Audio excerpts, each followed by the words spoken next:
Hare Krishna. So today we are going to look at the verse number 13 from second chapter of the Bhagavad Gita. Shri Bhagavan Vacha Dehinosmin Yatha Dehe Kaumaram Yavanam Jara Tata Dehantara Praptihi Dhiras Tatra Namuhyati. So to take the thread forward from the last class, Krishna had told Arjuna that you are grieving. Initially, he told them that you're grieving for those who don't need to be grieved for. Like it was a very surprising statement. And then in the next, after that, he said the reason that he's saying this is because there is no going to be no loss for the soul. That is the jiva. That's what we saw. Because the jiva is permanent, body is changing. That you have been noticing, he tells Arjuna in this verse. What is permanent then? That is who you, me, and all these kings have been have been there all the time, he says. Been existing, that means. There's no time when we were not there, means we were not existing. We may not have been existing, you may not have been existing with this body of yours, is the meaning. So, in that case, what is the relationship of the soul and the body? That becomes the question. And so, to explain himself, Krishna is saying these words. Dehinaha means the person who has that body. Anyone who has a body. That means what? A jiva with a body. So here, no, the concept that body is not permanent is brought out very clearly using an example. Like when a jiva is born, or when we say, okay, the child is born. It is very tiny and small and all that. And then it starts growing. So that time he says he becomes like a young person. Kaumaram means young boy or girl, we can take. Yavanam means youth. That time you are still a small, like teenager. Then you become a young lady. After that, middle age.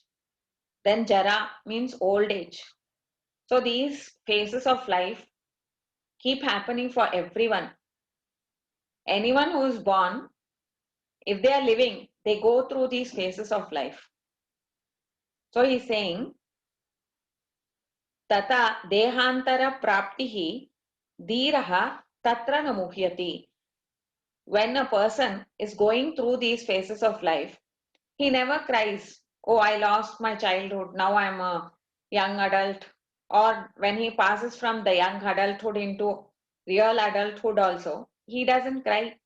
If he becomes middle-aged also, he doesn't cry. Neither does he cry when he becomes old. Maybe he might feel a person might feel a bit sad that they have become old now. But they know that the I-ness, that I am the person, is very well known to them. That Dehinaha is the Jiva who has the Deha. Deha means body. The word Deha itself is Sanskrit, no? It means Diha Upachaya is the Dhatu. The root words in Sanskrit give a lot of meaning to the actual words that we see here. I mean, the root words are from where these words are formed. So, Diha Upachaya means Deha means that which needs nourishment. Dehi Naha means who lives in the body that needs nourishment. So since it needs nourishment, it is going to grow and it might decay. Both things can happen. Just as the person doesn't feel bad about passing through these different phases of the body's changes, why should he cry? Why should a dhiraha? Dhiraha means also di indra. Di means who is intelligent, who has knowledge, who is wise. Dihi means there are so many meanings. Out of that, one is who is intelligent. Dihi means intelligence, and one who is wise. Ra is there. Dhiraha means who is very happy because of his own wiseness. He thinks and he becomes pleased with it. Whatever he has thought about makes him happy. So a person who is wise, He knows what is happening in the world. So he looks at things and he does not feel sad about it because he knows that this is going to happen. That's what he's saying. That is, he understands the situation and he does not grieve for that, he says. Just as a person doesn't grieve for the different stages of his life, why should he grieve when he is getting another body, he's saying. That is, moving from one phase to another in this body doesn't make a person grieve because they feel that they are there already. They're there, no, that person is already there. But the actual body is changing.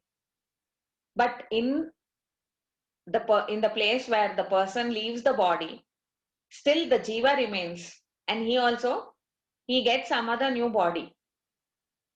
So he's saying dehantara praptihi means innondu deha, another deha he gets. Praptihi means he gets. When he gets another deha, why should he cry? These are all natural states. That is what we have accepted. You ask any old person, they will tell, yes, that's how it is. Life is like this. I was like that now previously, but now I'm not like that. I can do only these things now. I can't do all those things that I did at that time. These are the failings that we face when we become old. So then, if they are the natural states of the body, because natural states, why do we call it? Because it happens to anyone, everyone's body follows the same routine. In different degrees it might happen. Some people might have more deterioration, some people might have less, whatever the reason it may be, but the original body is never retained after the passing of a lot of time. So one has to agree to that. This is how this body will be. It is a natural state. Similarly, that's why he's saying similarly. So, just as you don't do it for that, why do you do it for this? He says, a brave or a wise and man, he will not lose heart. Na muhyati, he will not become sad or grieve or be losing the heart. Why? What happened? Why is this? He says. So the grieving part is the main thing that is being tackled here. Because Arjuna felt the despondence that he will lose his dear teacher, dear grandfather, and all that. So the grief is to be tackled now. Why are you grieving? He says. That is the main thing, no, he's handling. If that particular thing is addressed by Krishna clearly, then Arjuna will have a change of mind. His main problem is not about fighting. He is not a coward. He knows how to fight. He has the required sustaining power, strength in his arms, and he has the all weapons, whatever are required. He's perfectly also agreeable that the war should take place because dharma should reign. All these things are accepted, but still, one small thing that his heart was grieving for his fond memories of his uncle, aunt, whatever, uncle, and all the other people. So that grief has to be addressed. Now, how to address the grief? First, he told him that the souls are permanent. So you don't have to grieve. That's the main thing. That you don't have to worry because anyone is not going to die, he says. All these people were there, they will always be there. You also were there, I also was there, he told. There's no time when we won't be there. Now, the next thing is the body. Everyone there, even Arjuna knows that he is going to lose that frame in which Bhishma is. And he will never be going and sitting with Bhishmacharya and talking to him after the war is over. So then, now what to do? We cannot assure him that Bhishmacharya will live in this body forever. So the next thing, best thing is to tell him about those facts which are not going to be changed. If you cry or if you don't cry, whatever you do, it does not matter. The thing is that this is what will happen because that is the natural state. That the body will change. Just as it changed from the baby to young child, then from there to youth, from there to middle age, and then to old age, same way only the jiva will move from one body to another, he says. So next he will explain about what about the different, like stages of this change, no? How you should accept it, he says. And why does it happen? Why does this jiva have to change the body? These are some questions that we need to know. So he explains that also using the thing. So here we understand that there is a thing called as transmigration of the souls. That is why the Dehina means who is in that body or the embodied soul. So that means what? The soul is permanent is told previously. The body is not permanent. So we got two conclusions. One is that the soul is always going to exist.